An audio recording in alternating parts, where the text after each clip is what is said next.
একদম উজনি অসমৰ আটাইতকৈ জনপ্ৰিয় যুৱ প্ৰজন্মৰ এজন ৰাজনীতিৰ যুৱ নেতা 2 মিনিট ডিস্টাৰ্ব কৰিম আপোনাক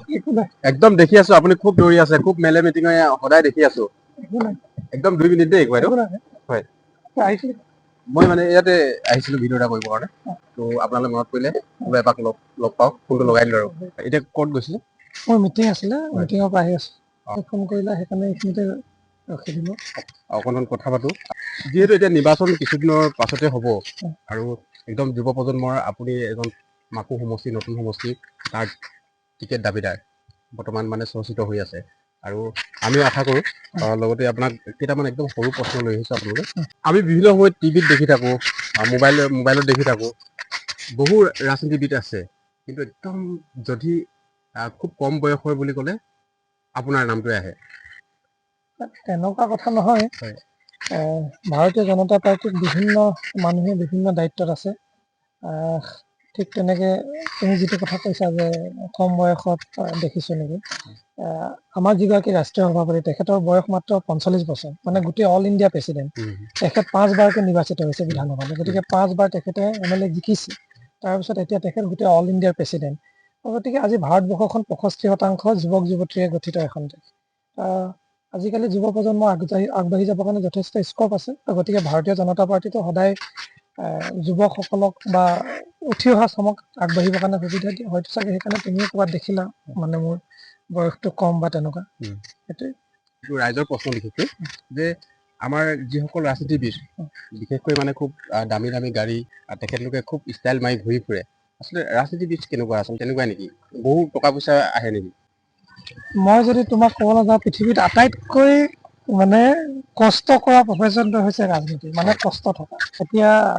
তুমি যদি আমাৰ CM ছাৰক চোৱা মানে হিমন্ত বিশ্ব শৰ্মা ডাঙৰীয়াক এতিয়া ডিব্ৰুগড়ত আছে অলপ পিছত গুৱাহাটী অলপ পিছত তেজপুৰ মানে গোটেই অসমখন দিনটোৰ ভিতৰতে ঘূৰি দিব লগা হয়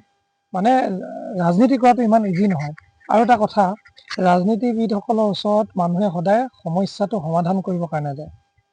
ৰাজনীতি কৰা হওক বা বেলেগ প্ৰফেশ্যন যিয়ে নকওক লাগিলে আল্টিমেট উদ্দেশ্যটো হৈছে মানুহৰ সমাজৰ কাৰণে কাম কৰা কোনোবাই সমাজখনৰ কাৰণে ভালৰ কাৰণে দল সংগঠনৰ দ্বাৰা কৰে কিছুমানে NGOৰ দ্বাৰা কৰে কোনোবানে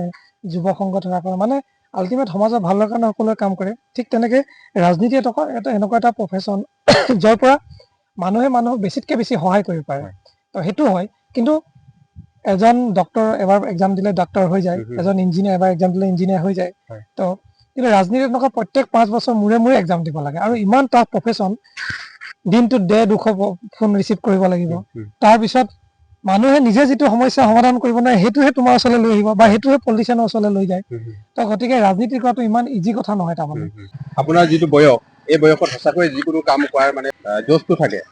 তো আপুনি যদি এইবাৰ মাকুম বিধানসভা সমষ্টিত আপুনি ধৰি লওক MLA হৈ গ'ল আপুনি এনে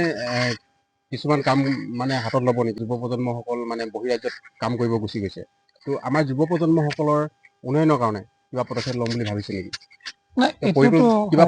পৰিকল্পনা আছে এইটো এটা বহুত ডাঙৰ প্ৰশ্ন আচলতে এতিয়া সিদিনাখন আমাৰ 4জনকৈ মিচিং যুৱক একেটা ৰুমতে বাহিৰত কাম কৰি থাকিবলৈকে মানে ঢুকালে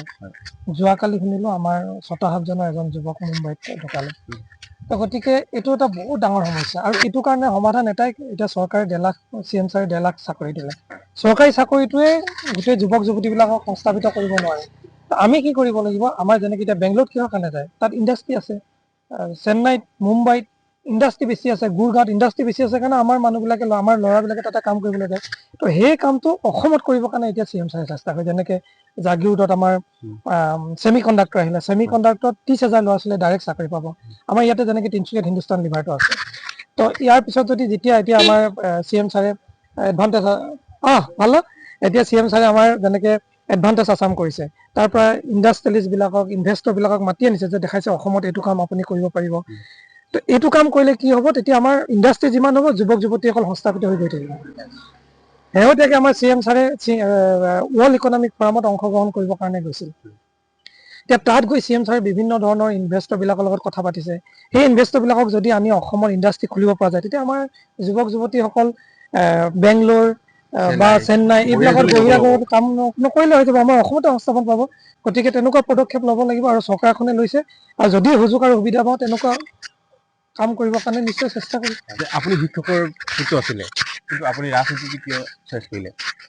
না মই অলপ আগতে তোমাক ক'লো যে মানুহে সমাজখনক বিভিন্ন প্ৰকাৰে সহায় সহযোগ কৰে বা সেৱা কৰে। কোনোবাই ৰাজনীতি কৰে, কোনোবাই দল সংগঠন কৰে, কোনোবাই NGO কৰে, কোনোবাই বেলেগভাৱে সমাজৰ কাম কৰে। তো গতিকে আল্টিমেট উদ্দেশ্যটো সমাজখনৰ ভালৰ কাৰণে কাম কৰা। সকলো মানুহে কৰে। যে অসমৰ যিমানবিলাক ভাল ভাল মেধাৱী যুৱক যুৱতী, সমাজৰ কাৰণে ভাল চিন্তা কৰা যুৱক যুৱতী আছে, সকলোৱে ৰাজনীতিলৈ আহিব লাগে। তেতিয়া ৰাজনীতি বস্তুটো ভাল হ'ব। মানুহে যিটো বদনাম আছিলে যে ৰাজনীতি বেয়া মানুহে কৰে বা পঢ়া ল'ৰা ছোৱালী ৰাজনীতিলৈ নাযায় নেকি। ৰাজনীতি এনেকুৱা এটা বস্তু যিটো ৰামৰ হাতত পৰিলে ভাল হ'ব, ৰাৱণৰ হাতত পৰিলে বেয়া হ'ব। ঠিক আছে বাইদেউ, ভাল লাগিল আপুনি এইখিনি সময় দিয়াৰ কাৰণে অশেষ ধন্যবাদ। আৰু ত্ৰিদীপ গাইক সকলোৱে আশীৰ্বাদ দিব। আমাৰ অনুপ ভাইও খুব ভাল ভাল কাম কৰে, দেখিছোঁ খুব ভাল ভাল কণ্টেণ্ট বনায়। আৰু মই সকলোকে অনুৰোধ কৰিছোঁ, কি নাম আছে চেনেল? অনুপ কাকপথাৰ যিটো চেনেল, সেই চেনেলটো আজিকালি ডিজিটেল যিটো মাৰ্কেটিং বা সামাজিকভাৱে যিটো মানে পন্থা, আমাৰ অনুপ ভাই খুব ধুনীয়া ধুনীয়া কণ্টেণ্ট বনাইছে। ৰাইজে ছাপোৰ্ট কৰিব, শ্বেয়াৰ কৰিব, লাইক কৰিব, কমেণ্ট দিব আৰু আগবাঢ়ি যোৱাত উৎসাহ জনাব। দিয়া, পুনৰবাৰ ধন্যবাদ। Thank you.